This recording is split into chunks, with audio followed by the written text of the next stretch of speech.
Episode 9 Wide Awake.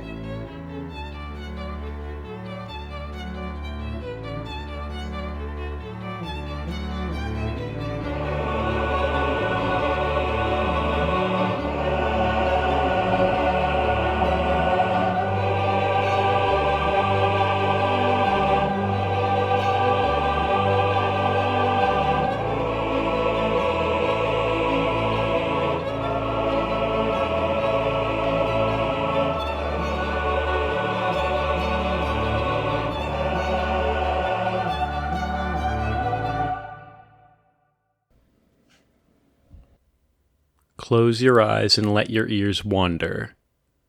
Do not speak, the world will let you hear its wonder.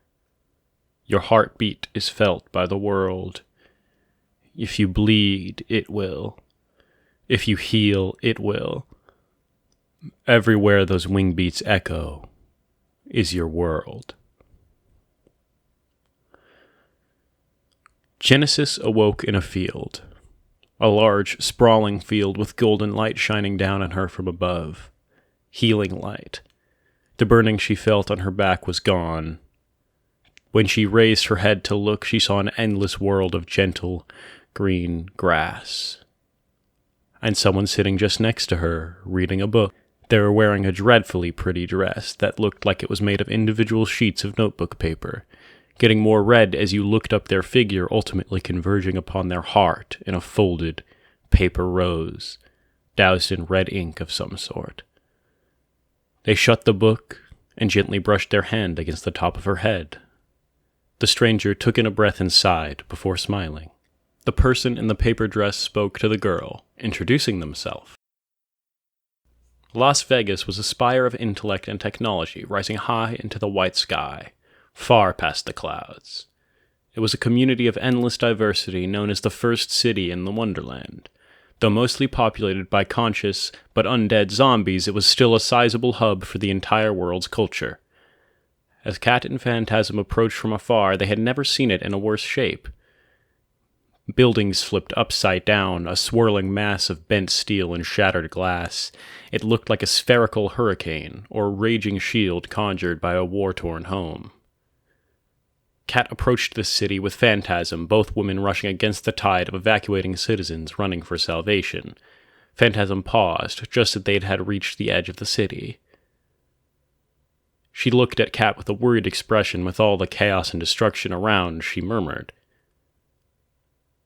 "There aren't enough ghosts." The women gazed at one another for a moment, hearts weighing heavy with the thought that one or both of them may not make it out. Phantasm knew Cat was the type to speak few words, but when she opened her mouth to speak, Cat interrupted her with a tight embrace. She sighed softly, saying with no small amount of conviction, "I will miss you." As she left a kiss on the cheek of Phantasm, she disappeared into the collapsing city, leaving Phantasm to be pushed back by all the people rushing away from Las Vegas. In a small hut near the ocean, Genesis watched her guardian prepare supper. Cutting up a squid and sautéing some vegetables on a small, star-powered heater, she reached for the pan, curious about its contents and heat. Her hand was quickly grabbed as her guardian protected her. "It's hot, dear. We wouldn't want you removing the pain from this realm again, would we?" They spoke pointedly, but not sternly. And after a moment, Genesis was wrapped in the arms of that who was tasked with her protection. Cat slipped through the wreckage, adept at running free without rules in this place. She grabbed, twisted, and twirled through the air, swinging between buildings. She kept climbing higher and higher toward the tallest building she could find. When she reached this apex, she discovered two others standing atop the tower. A woman with red hair of vibrant stardust, and a man standing with wings of an eagle from his back. They were discussing some sort of ritual. Both voices seemed put out, as if they had just witnessed a great wound block out the white sky. She listened, and listened, until she revealed herself to Apocalypse and Uriel. As they began to speak, Cat slowly revealed her intentions to hunt the child causing this mayhem. The angels looked at her with tired eyes, weathered and threadbare. She paused and waited before agreeing with the angels to attempt a sealing first. A ritual in which it would take Genesis's mind and soul and body and implant it within a passive construct, such as an idol. But of course, in order to get that far, she would need the power of a god, and to somehow calm down Genesis. She breathed a sigh and began to gather her equipment to formulate a plan. Phantasm was playing her role well, searching the outskirts of town for anything that could give clues to the target they were hunting. She ran, feeling dehydrated and washed out from the desert, a fish out of water. Yet she moved quickly, slipping through evacuated buildings with ease. Upon the 10th home invasion, she remarkably found it furnished, with not a single thing out of place. When she turned to the door, it was shut and locked. And upon the large, decadent chair in the center of the room was a single individual wearing a paper dress, holding out a steaming cup of tea. Genesis sat in the center of this loud city, with all the lights and sounds. She hugged her knees and covered her ears as those wings given to her twisted up around her. Then she began to slip. And with that slipping, the voices in her head began to chirp louder and louder, screaming as a cacophony drowned her own thoughts. And down the slippery slope she fell, each wing beat of a bird within this place triggering a piece of her gift. God is under the wings of birds.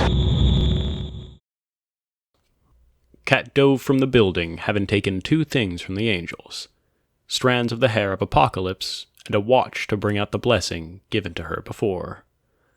Though she did not know where the blessing was from, she knew it would come in handy with this plan. She caught herself on a ledge, springing up off it, doing a double somersault forward before landing arm back, hand wrapped in the hair of an angel. She thrust her hand forward with the momentum from her run into the shell of swirling debris, piercing the veil and causing her to tumble forward into the shell of Genesis. She took a look around, seeing an ever-shifting landscape that went from painless to bright to heavier than anything in only seconds. All this new feeling was enough to distract her. When the ground under her feet inverted, she felt completely at the whims of this burgeoning reality. She had never seen a beast with the ability to determine reality itself. The heavy pounding in Kat's ears was not unfamiliar to her, nor was the stabbing pain in her stomach. So too was the aching in her knees familiar. But as she laid beneath that blanket of rubble, a feeling that was great and old fled into her body. Her muscles seized, her chest began to fill with butterflies, and that hard, rough concrete pressed down on her, threatening to crush her. Fear. The feeling was fear. She was afraid. For the first time since her old world, she was afraid. She could hear her own blood leaving her body, slowly oozing from her side. The great tempest of steel and star matter that tossed her into this place had shaken her to her core. As her mind was seized with the grip of terror, she remembered what it looked like. Her prey. Her target. The thing that caused the great wound in reality. It was a girl. A 13-year-old girl. With wings the size of her body stretching out to either side of her. A deep, steely color with streaks of energetic, cruel green light running up and down along them. She coughed and closed her eyes, just as light spilled over her face. Phantasm was invited to sit by the fire, enjoying its warmth. A pitcher of water sat there, glass cracking and repairing itself rapidly as if reality was being crushed and rolled back at once. The stranger in the dress brought the cup of warm liquid to their mouth. After taking a sip, there was no more anything in that cup. "Your name is Phantasm," they assert, as the cautious, scaled woman stops by the pitcher, drinking deeply from it. The water swirled around inside her body as she allowed it to rush through her. It was as if life itself was being poured into her. Her cheeks looked fuller. Her eyes felt their dryness secede. Phantasm looked toward the stranger. As she did, she saw those 2 floating pinpricks of darkness just in front of their pupils. "Your name is the Event Horizon," Phantasm spoke, catching her breath from the water. "It is." They nodded once as those horrid voids followed the shaking motion. "Then you know that it is an extremely big deal I appear before you, Phantasm." Each syllable of her name felt as though the words were closing in on her and weighing her down. She didn't speak in return. Here's the deal. That little girl in there, I don't want her dead. Your little cat is hunting her down. Do you understand? Phantasm tilted her head, not understanding why a being like this would care for the safety of a little girl, especially one like this.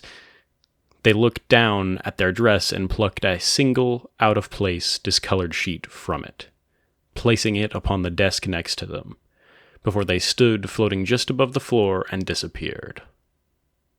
The room began to crack at the seams, as the chairs began to be unmade, turning back into the trees they were once carved from, then becoming an overgrowing fungal infection turning back and back. She snatched the paper and lunged for the door, then slipped through just as she looked back. The room was no longer there, replaced by a single seed. Phantasm ran through the rubble, discovering a man most easily described as beautiful, guiding children through the darkness and strife caused by the crisis. He was large, had long golden hair and giant white wings stretching from his back, with dark skin contrasted by a pure white suit. Noah, now called Architect, reached out a hand to Phantasm, sensing her capabilities to help in his family's mission. As they spoke, Phantasm told Architect of the woman she came with. He smiled and gave her the location of the safe zone at the edge of town. She could walk there with him. 3 angels stood just outside the safe zone on the lookout for survivors and threats to the zone of protection. They saw an envoy led by their brother toward them, hundreds of people following him in an exodus from the city. Among them was Phantasm. The angels were shoved aside as Kat hurried out to see her, easing the fear not expressed on her neutral face. Apocalypse greeted her brothers, to which she was met with ambivalence. As they all reunited, it didn't take long for the angels, Kat, and Phantasm to come together and begin to formulate a plan. As the angels, who grappled with sealing their little sister, who they'd never see again, Kat spoke up above the group. The things in that disaster are worse than anywhere else in the multiverse. We must fight. But we also must save the girl trapped within.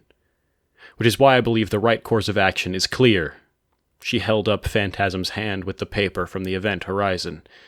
The energy necessary from your father, a spell made to seal whatever is going on here, I will use it on her. But you need to get me in. As silence fell over the group, they all took a breath. Then in unison, they agreed. Apocalypse, Architect, and Uriel flew high into the sky, above the maddening sound of the swirling mass before them. At once they all dove as fast as they could, and a deafening thunderclap echoed from the sky, breaking through the noise of the catastrophe.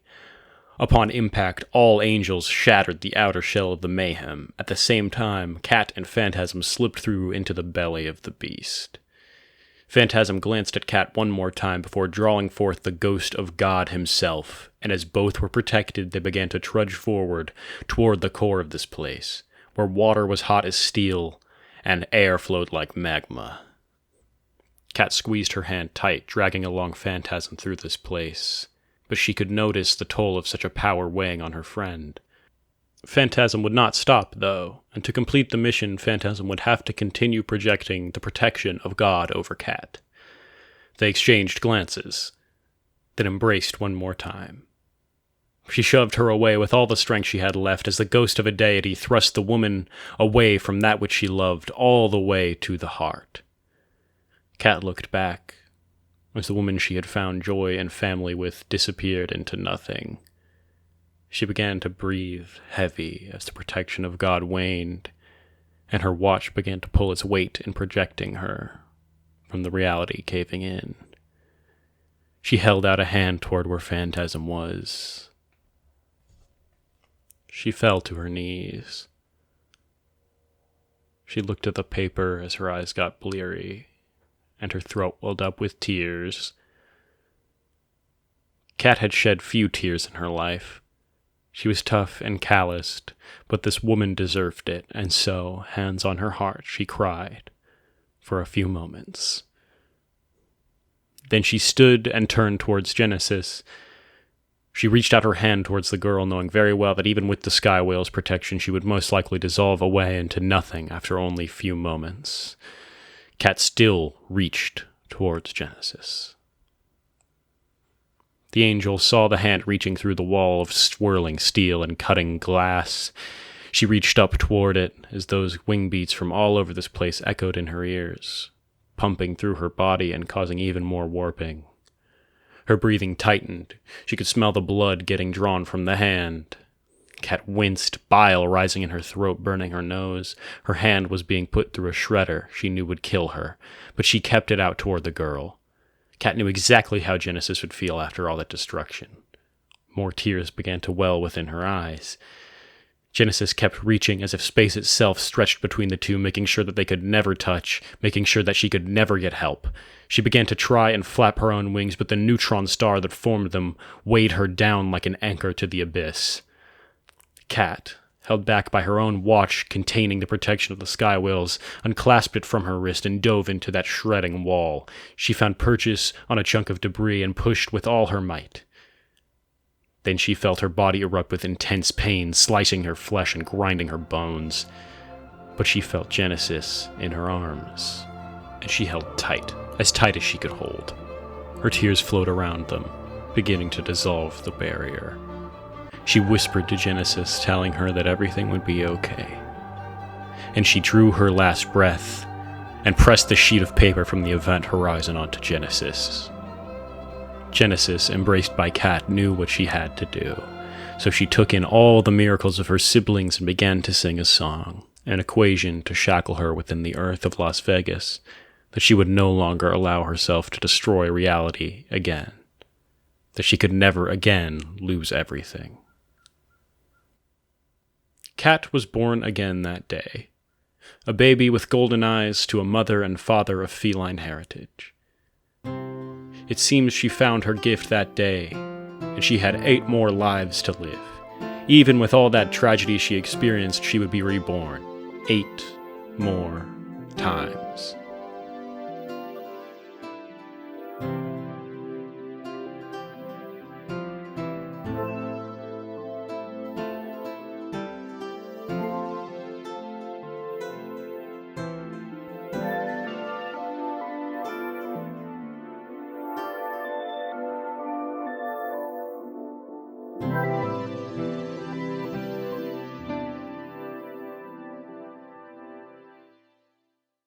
Wormhole Wonderland was created, written, and produced by Win Oates, with music by Dummis and Caleb Mazzota. Visit our website down below by Webmaster Callum, and visit our Discord. Thank you for listening to Wormhole Wonderland.